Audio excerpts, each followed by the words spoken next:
مجھے اس بات کا بھی افسوس ہے کہ آپ کسی بے حس شخص کو پکار رہے ہیں اور اس کے پاس یہاں آنے کا وقت نہیں ہے۔ میں آج سارے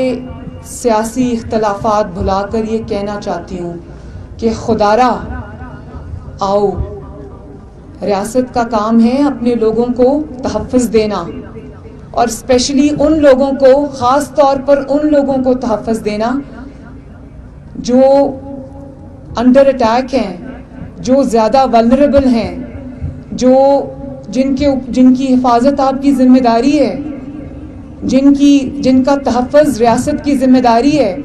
کہتے ہیں نا کہ ریاست ماں کی طرح ہوتی ہے۔ مجھے احساس ہے اس چیز کا کہ اس ماں نے آپ کا حق ادا نہیں کیا، اور اگر آپ اپنی ذمہ داری میں فیل ہوئے، اگر آپ اپنی ذمہ داری میں ناکام ہیں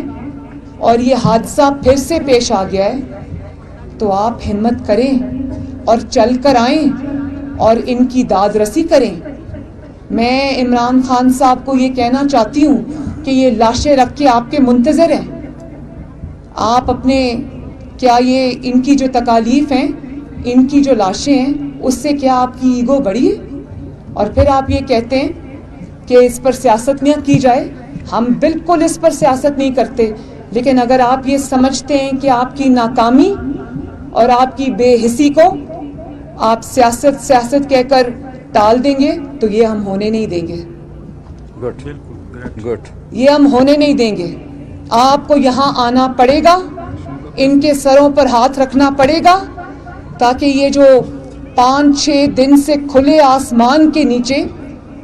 منفی درجہ حرارت میں، سنیں رات کو یہاں پر -8 ہو جاتا ہے، اس میں اگر یہ اپنی لاشیں سامنے رکھ کے بیٹھے ہیں، یہ آپ سے کوئی بڑی چیز نہیں مانگ رہے، یہ آپ سے یہ نہیں کہہ رہے کہ ہمیں کوئی بہت بڑی چیز دے دو، وہ صرف آپ سے یہ کہہ رہے ہیں کہ آؤ ہم سے بات کرو، ہمارے سر پہ ہاتھ رکھو تاکہ ہم اپنی لاشیں دفنائیں۔ تو آپ کی ایگو آپ کی ان لاشوں سے بڑی ہو گئی ہے؟ میں یہ سوال پوچھنے میں آج ہزارہ برادری کا نمائندہ بن کر میں یہ سوال پوچھنے میں آج حق بجانے ہوں آپ سے۔ یہ آپ تنقید کے ڈر سے نہیں آ رہے، اور اگر آپ تنقید کے ڈر سے نہیں آ رہے تو کوئی بات نہیں، آپ یہاں پر آئیں، تنقید سن لیں تھوڑی دیر، لیکن آپ کا فرض ہے کہ آپ اپنے لوگوں کے غم میں شامل ہوں، آپ ان کے سر پہ ہاتھ رکھیں، آپ ان کا درد بانٹیں، آپ ان کا دکھ بانٹیں۔ اور انہوں نے مجھے کہا ہے ابھی پیچھے سٹیج پر کہ 100 دن بھی بیٹھنا پڑے تو جب تک یہ نہیں آئیں گے ہم اپنی لاشیں نہیں دفنائیں گے۔